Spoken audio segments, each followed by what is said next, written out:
So Reed Sheppard, unbelievable on Friday night. 25 points for the 6'3 freshman in this weekend's 101-67 victory over Stonehill. Took 10 shots, made 9 of them.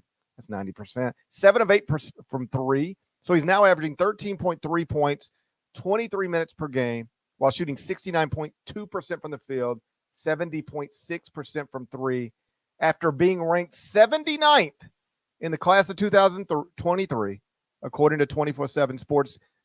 It's trivia time. Dead leg. I need a list of all the freshmen ranked outside of the top 50 of their high school classes, according to 24/7 Sports, who have played major roles in any of the previous 14 seasons under John Calipari at Kentucky. Okay. I'm going to say Harrelson, jeans, jorts. Yeah. Nope. Why would he not qualify? He was ranked higher than that? You go look at what he did at college.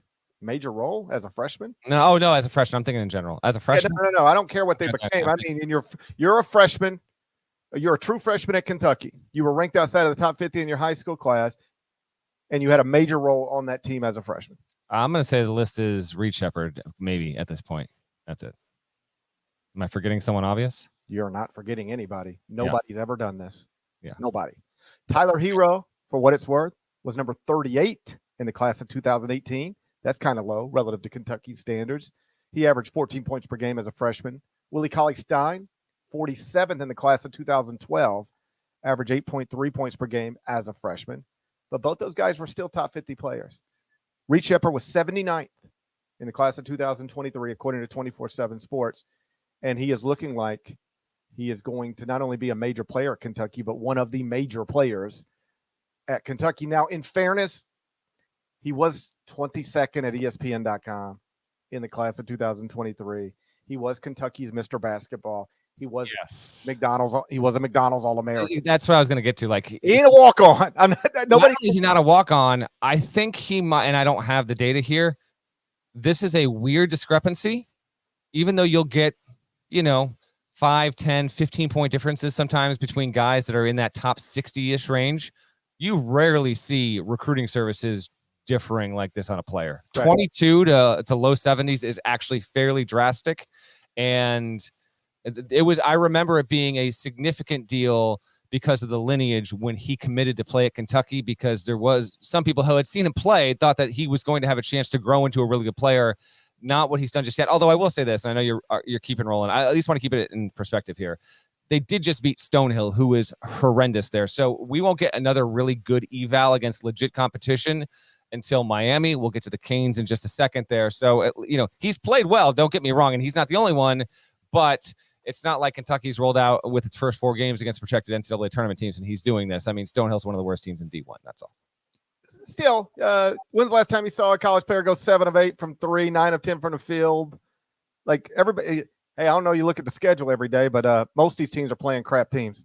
And he went for 25 very early in his college career. He's had now back-to-back nice games against Kansas and Stonehill. And that's the other thing.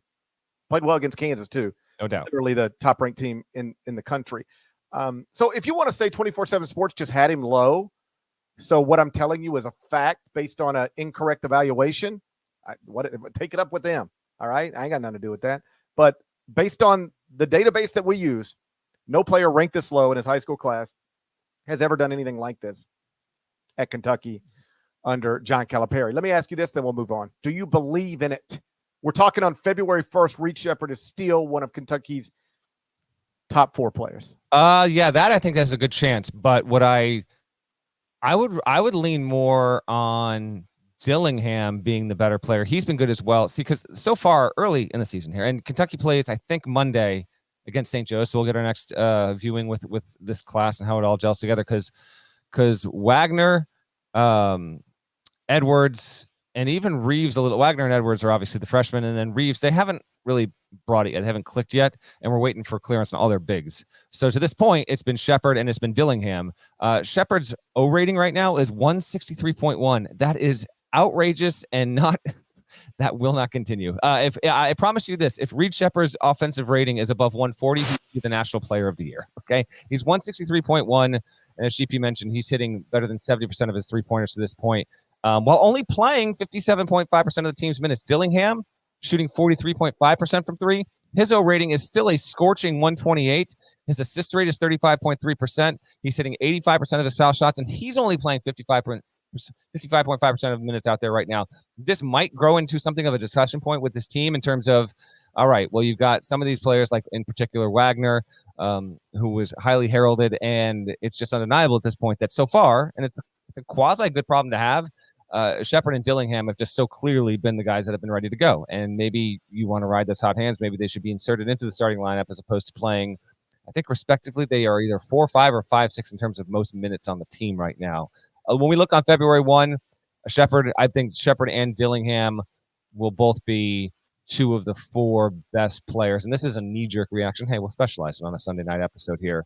Alongside, you would certainly think that Reeves has got to be in that conversation. Then it's kind of take your pick. But it should be Edwards. And if that's the case, and let's say DJ Wagner's your 5th or 6th best player, well, it can go two ways. It can either be, and this is really not clicking right now, or maybe they're going to be that good that if that is the case and Wagner isn't even in that top 4 overall in terms of value, Kentucky could be even more dangerous than we thought they might be. Just to hammer home the style of play that Kentucky has been using, took 38 threes against Kansas. That's the most ever by a John Calipari coach team at Kentucky, and then made 17 threes against Stonehill. That's the most makes ever for a John Calipari team at Kentucky. So very early in the season, in the first couple of weeks, Kentucky already setting 3-point records in various ways. When they get completely healthy, will they continue to play to this extreme?